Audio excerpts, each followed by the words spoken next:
अस्सलाम वालेकुम, एक बार फिर आप लोगों को वेलकम कहता हूँ। आज की जो पाकिस्तान अफेयर का जो लेक्चर है उसमें आज हम स्टार्ट करेंगे आइडियोलॉजी।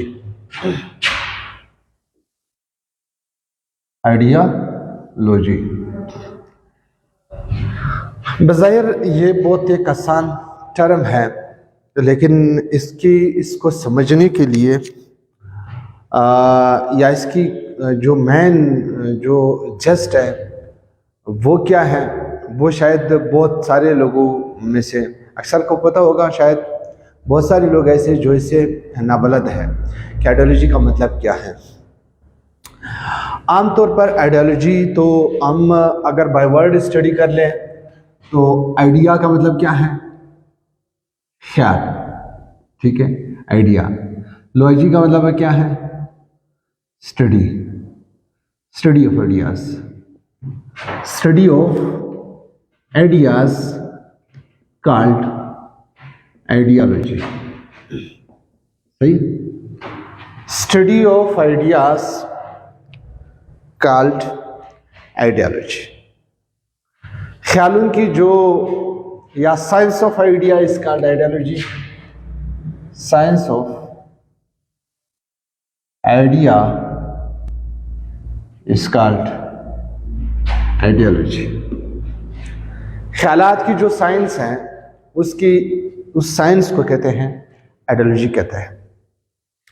लेकिन आइडियोलॉजी सिर्फ एक ख्याल को नहीं कहते हैं, बल्कि आइडियोलॉजी की इमर्जेंस के लिए कुछ चीज़ों का होना ज़रूरी है। एक मिनट, एक फ़ोन आ रहा है।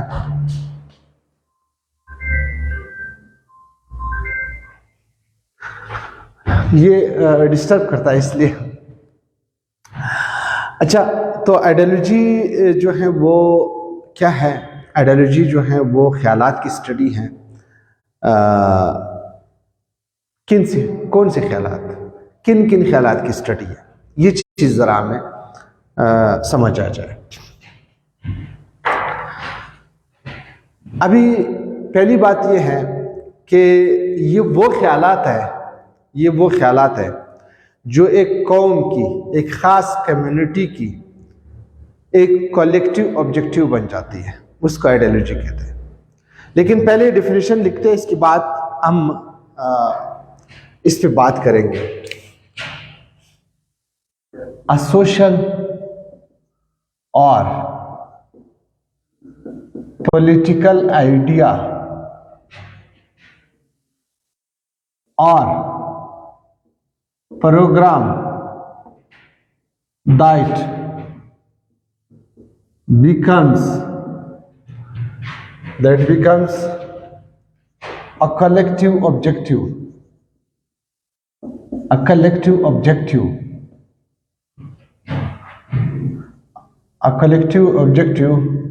of a nation or a specific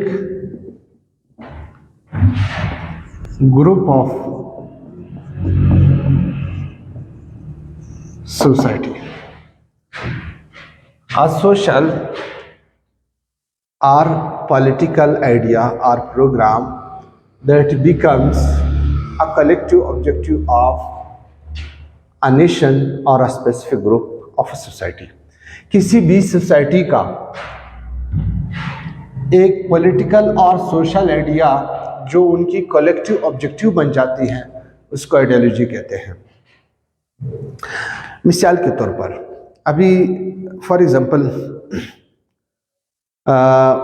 ये एक स्टूडेंट ने, मैंने क्लास रेगुलर नहीं लिया, एक दिन लिया एक दिन नहीं लिया, आप लोगों ने फीस भी दिया है, और मैं एक दिन क्लास लेता हूँ, ये क्लास नहीं लेता हूँ।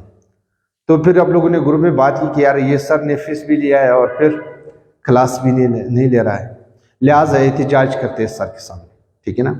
तो अब क्या हुआ कि एक बंदे की आइडिया पे सारे इकट्ठे हो गए। नाउ ये जो आइडिया है ये आपकी आइडियोलॉजी है, ठीक है ना। ये जो ख्याल है आप लोगों की कलेक्टिव ऑब्जेक्टिव है।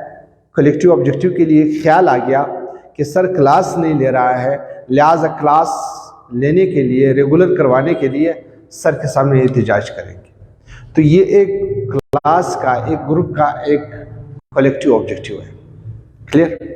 इसी तरह मुसलमान जब बरे सगीर में आए तो उन्होंने देखा कि पहला मुसलमान आए, हिंदू की आइडियोलॉजी एस्टेब्लिश हो गई। हिंदू ने ये सोचा कि यार इस्लाम आ रहा है, हमारी मज़हब कमज़ोर होता जा रहा है। अब जब इस्लाम इधर सुप्रीम पावर बन गया, इसके बाद इसकी डाउनफॉल शुरू हो गई, तो फिर यहाँ पे क्या हुआ, मुसलमानों की आइडियोलॉजी बन गई कि यार हमारे दीन को ख़तरा हो रही है, ख़तरा पेश आ रही है, तो मुसलमानों की एक कलेक्टिव ऑब्जेक्टिव बन जाती है। मिसाल के तौर पर एक और एग्जांपल देता हूँ। यहाँ पे एक ख़ास एक कॉलोनी है, उस कॉलोनी में गैस नहीं है, ठीक है। इसमें से एक बंदा उठता है, कहता है यार हमारे गैस नहीं है, पूरे कोयटा में गैस है, चलो एहतजाज करते हैं या किसी के सामने बात करते हैं। ये लोग इकट्ठे हो जाते हैं। उनकी कलेक्टिव ऑब्जेक्टिव क्या है? उनकी कलेक्टिव ऑब्जेक्टिव यही गैस की सप्लाई है। वो जाके एहतजाज करते हैं, जाके मतलब किसी एमपी के साथ मिलते हैं या किसी और बंदे पॉलिटिकल फिगर के साथ मिलते हैं। तो ये गैस की सप्लाई उनकी आइडियोलॉजी बन जाती है, ये इनकी कॉन्शियसनेस में चली जाती है। तो जब मुसलमान बरसगीर में आए, यही बात फिर दोहरा रहा हूँ, मुसलमान जब बरसगीर में आए, वो आहिस्ता आहिस्ता अच्छे बनते जा रहे थे, पावरफुल बनते जा रहे थे। हिंदुओं को ये चीज़ हुआ कि यार शायद हमारी दीन ख़तरे में है, हमें प्रॉब्लम हो रही है। उन्होंने बगावतें शुरू की, मतलब उन्होंने बहुत सारी कोशिश की। जब मुसलमान यहाँ आए, मुसलमान सुप्रीम पावर बन गए, इसके बाद मुसलमानों की डाउनफॉल शुरू हो गई, तो मुसलमानों की भी आइडियोलॉजी इमर्ज होना शुरू हो गई। मुसलमानों के ख्यालात इमर्ज होने लगे कि मुसलमानों ने ये सोचा कि शायद हमारा दीन ख़तरे में है और हम कमज़ोर होते जा रहे हैं और हम ख़त्म होते जा रहे हैं। तो उनके आइडिया क्या था? आइडिया ये था, ये ख्याल था कि यार हमने इस्लाम को बचाना है अगर हमने अपने आप को बचाना है। ये इनके ख्याल बन गए, समझ गए? अच्छा, आइडियोलॉजी जो है वो एक नॉन रिटन आइडियाज है। Ideology is a non written idea, it is a non written idea. Ideology जो है एक नॉन रिटन प्रोग्राम है, एक नॉन रिटन पॉलिटिकल स्ट्रक्चर है, ये लिखी हुई नहीं है। क्लियर? अच्छा, a social or political idea program that becomes a collective objective of a nation or a specific group of society, it is non-written idea or program. Now the ideology emerges, our ideology emerges। हमारे ज़हनों में ख्यालात कैसे आते हैं किसी भी चीज़ के बारे में, ठीक है? How ideology emerges, ये जो आइडियोलॉजी है ये इमर्ज होती है। आइडियोलॉजी emerges when, अभी इधर से आप लोगों को सही तरह आइडियोलॉजी समझ आ जाएगी। When a group of a society, in a group or nation thinks that, ये सोचते हैं their rights are at stake। जब एक ख़ास ग्रुप सोसाइटी की ये सोचते हैं कि हमारे जो हकूक़ है वो ख़तरे में है, तो आइडियोलॉजी इमर्ज होना शुरू हो जाती है। तो वो एहतजाज के लिए उठते हैं, तो उनको अपना दीन याद आता है, तो उनको अपनी क्रीड्स याद आते हैं, तो उनको अपने ट्रेडिशंस याद आते हैं, तो उनको अपने कस्टम्स याद आते हैं, तो उनको अपनी लैंग्वेज याद आती है, तो उनकी अपनी इकोनॉमिक माशी तरतीब याद आता है, तो उनको अपनी रिलीजियस सिस्टम याद आता है, तो उनको अपनी सियासी तरतीब याद आती है, तो उनको अपनी समाजी सिस्टम याद आती है। जब किसी भी ग्रुप की माशरे को ये पता चलता है कि हम ख़तरे में हैं, हमारी वजूद ख़तरे में है, तो उनकी आइडियोलॉजी इमर्ज हो जाती है, उनकी ख्यालात इमर्ज हो जाती है। किस तरह इमर्ज होती है? किस फॉर्म में? Politically, socially, economically, religiously. वो क्या करते हैं? وہ پھر اپنی دین کی پرچار کرتے ہیں، اپنی مذہب کی پرچار کرتے ہیں، اپنی لینگویج کی پرچار کرتے ہیں، اپنی آئیڈیا ایڈریسز کی پرچار کرتے ہیں، اپنے کلچر کی پرچار کرتے ہیں. وہ پھر اپنی کلچر میں رہتے ہیں. تب کب جب ان کو یہ سمجھ آ جاتا ہے کہ یار ہماری دین، ہمارے مذہب، ہمارے ریلیجیس، ہمارے معاشی سب خطرے میں ہیں. تو ideology emerges when a group or a group of nation thinks that their rights are at stake, کہ ان کے حقوق خطرے میں ہیں. حقوق خطرے میں تو اس کا جو بچاؤ کیا ہے؟ اس کا بچاؤ یہ ہے کہ آپ اکٹھے رہیں. Unity strength. جب آپ یونٹی رہیں گے تو آپ دوسروں سے اپنے آپ کو ڈفرینٹ سمجھیں گے. جب آپ ڈفرینٹ سمجھیں گے تو لوگ آپ کو توجہ دیں گے. اگر آپ ان کے ساتھ مکس ہو جائیں گے تو آپ کی اپنی کلچر، ڈریس، آئیڈیاز، خیالات، ٹریڈیشن، کسٹم سارے ختم ہو جائیں گے. ٹھیک ہے نا؟ رائٹ. اس کے بعد جب آئیڈیالوجی ایمرج ہو جاتی ہے، پھر وہ کیا کرتے ہیں؟ وہ اپنی آپ کو پروٹیکشن دینے کے لیے اپنی سوسائٹی، اپنی کلچر، اپنی ریلیجن، اپنی معیشت سب کچھ کو پروٹیکشن دینے کے لیے وہ یہ کہتے ہیں کہ جس ایریا میں ہم رہتے ہیں، جس ایریا پہ ہم رہتے ہیں، جس کالونی میں ہم رہتے ہیں، اس کو ہمارے نام پر کی جائے، تاکہ اس میں ہم اپنی دین، اپنی مذہب، اپنی کلچر، اپنی ٹریڈیشن، کسٹمز کی پرچار کر سکیں. ہم دوسروں میں مکس نہیں ہو جائیں. اس لیے جب مسلمان ہندوستان میں آئے، ہندوستان میں پہلے تو یہ جو لوگ تھے پاورفل بن گئے تھے. آہستہ آہستہ وہ کیا ہو گئے؟ وہ کمزور ہو گئے. ان کی مذہب میں دوسرے مذہب انٹر ہونے لگے، ان کی کلچر میں دوسرے کلچر انٹر ہونے لگے، ان کی لینگویج میں دوسرے لینگویج مکس ہونے لگے، ان کی اکانومک سسٹم میں دوسرے اکانومک سسٹم انٹر ہونے لگے. اس چیز سے بچنے کے لیے، اسلام کو پروٹیکشن دینے کے لیے انہوں نے کیا کر دیا؟ انہوں نے ایک یونٹی سٹارٹ کر دی، ایک اسٹرینتھ سٹارٹ کر دی، ایک کوشش سٹارٹ کر دی کہ یار ہمارے حقوق خطرے میں ہیں. اب ہم نے کیا کرنا ہے؟ ہم نے ایک الگ ریاست بنانی ہے. الگ ریاست ہم بنائیں گے تو اس سے کیا ہوگا؟ اس سے ہمارا دین، کلچر، ٹریڈیشن، کسٹمز، مذہب سب کچھ پروٹیکٹ ہو جائے گا. These were the factors of ideology. These were the important, you can say, important aspects of ideology. So, the ideology emerged now. Ideology of Pakistan. ہم کیوں کہتے ہیں ideology of Pakistan was Islamic ideology? یا Pakistan based on the basis of Islamic ideology. Ideology of Pakistan is Islamic ideology. Islamic ideology ہے ideology of Pakistan کی. ٹھیک ہے. تو جب ہم نے اسلام ادھر لایا، ہم نے ایک الگ ریاست بنانے کی کوشش کی، تو اس میں ہم نے پہلا چیز کیا رکھا؟ پہلا چیز یہ رکھا کہ ہندو کیا کہتے تھے؟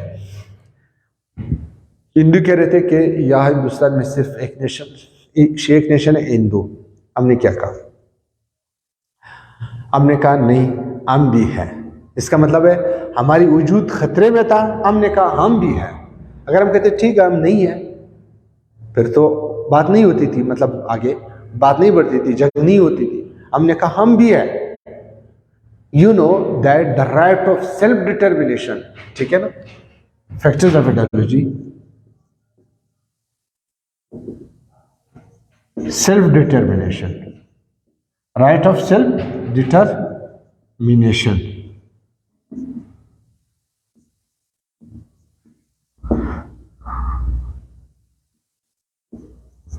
Right of self-determination.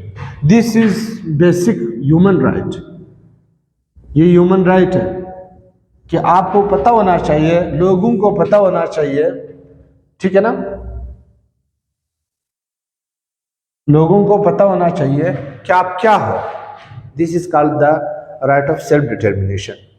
ہم نے یہ کہا کہ ہم جب ہندوستان میں ہیں، ہندو نے ہمارے وجود خطرے میں رکھا ہے. ہماری آئیڈیالوجی یہ ہے کہ ہم بھی ایک نیشن ہیں. ٹھیک ہے نا؟ لہٰذا ہمارے بھی ایک الگ ریاست ہونی چاہیے. تو پہلا جو تھا وہ رائٹ آف سیلف ڈٹرمنیشن، کہ ہم بھی ایک قوم ہے، لوگ بھی ہم مانے کہ ہم ایک قوم ہے اور ہم یہاں پہ رہ رہے ہیں. ٹھیک ہے. اچھا، مسلم پروٹیکشن. दूसरा चीज़ क्या है कि मुसलमान जहाँ भी रहते हैं उनकी प्रोटेक्शन हो। दूसरा ख्याल हमारा ये था कि पूरे हिंदुस्तान में मुसलमान जहाँ भी हैं उनकी क्या होनी चाहिए, प्रोटेक्शन होनी चाहिए। दूसरा, तीसरा आइडियोलॉजी, हमारे आइडियोलॉजी हमें क्या बता रहा था कि यूनिटी हम चाहते थे, यूनिटी ऑफ मुस्लिम वर्ल्ड, कि हम पूरी दुनिया के मुसलमानों को क्या करें, इकट्ठा कर ले, पूरी दुनिया के मुसलमानों को हम इकट्ठा कर ले, उसको एक प्लेटफॉर्म बना के दे दे और उसको एक नेशन बना दे। ठीक है, हम क्यों चाहते थे कि हम हिंदू से अलग हो जाएं?